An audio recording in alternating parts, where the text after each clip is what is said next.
From JBS Studios in Greater New York, this is the JBS News Update with Teisha Bader. I'm Teisha Bader with the JBS News Update for Wednesday, July the 31st, 2024.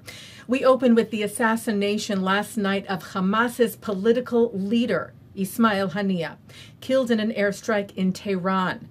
While there has been no comment from Israel about the airstrike, it is being widely attributed to Israel, who has vowed to eliminate the leaders of Hamas after it carried out the horrific massacre of October the 7th. As we reported to you yesterday, the IDF eliminated terror group Hezbollah's most senior military commander in Beirut yesterday, named last night as Fuad Shukr, known as the right-hand man to Hezbollah leader Hassan Nasrallah. The IDF said Shukr has directed Hezbollah's attacks on the state of Israel since October the 8th and was the commander responsible for the murder of the 12 children in Majd al-Shams in northern Israel on Saturday evening, as well as the killing of numerous Israelis and foreign nationals over the years. Shukr, by the way, was also wanted by the United States for his role in the 1983 bombing of a U.S. Marines barracks in Beirut. Israeli Prime Minister Benjamin Netanyahu held a 3-hour-long security cabinet meeting this evening and then addressed the Israeli public from the Kiryat, the IDF's headquarters in Tel Aviv, saying that there were challenging days ahead for the state of Israel. The Prime Minister said since the strike in Beirut, threats are being sounded from everywhere. He said, "We are ready for every scenario and will stand united and determined against every threat." Well, Jewish organizations responded to the news of the two major terror figures being eliminated in the last few days.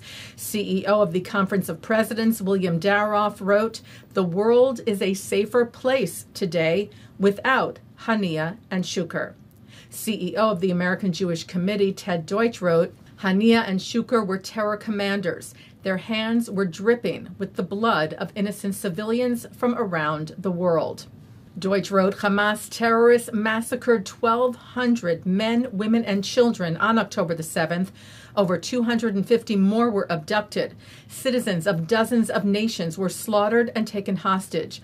115 hostages, including 8 Americans, continue to be held." He wrote, "Since October the 8th, Hezbollah has launched thousands of rockets at Israel. Days ago, they killed 12 kids on a soccer field in Majd al-Shams. In 1983, Hezbollah blew up the U.S. Marine barracks in Beirut, killing 241 U.S. military personnel and 58 French military personnel. When Israel defends its citizens," he wrote, "it defends the world against terrorism."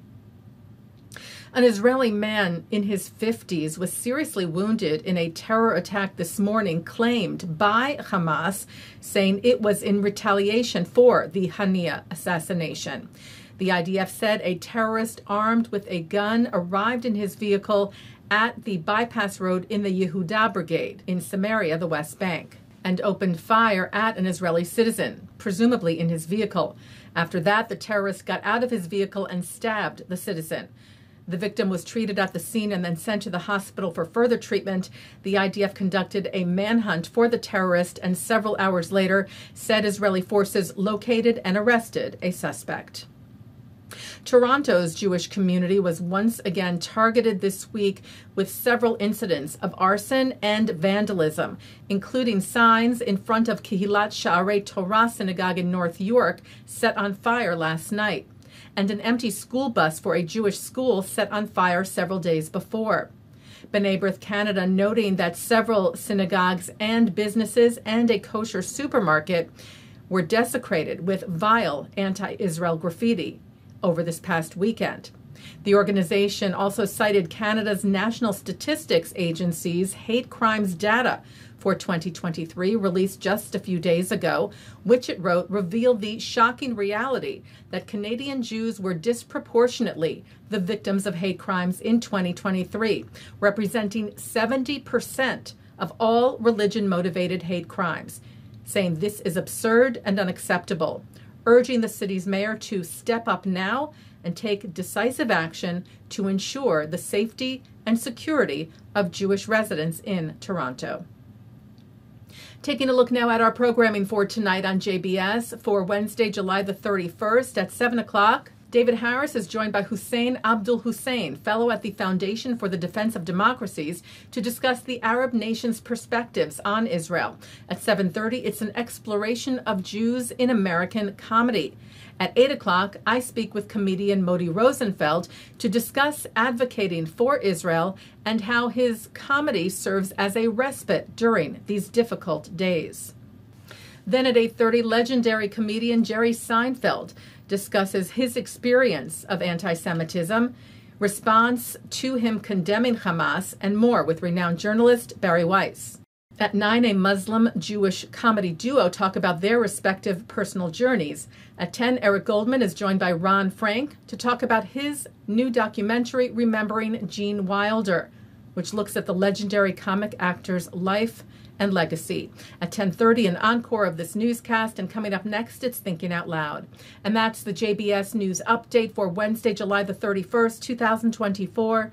I'm Teisha Bader. Am Yisrael Chai.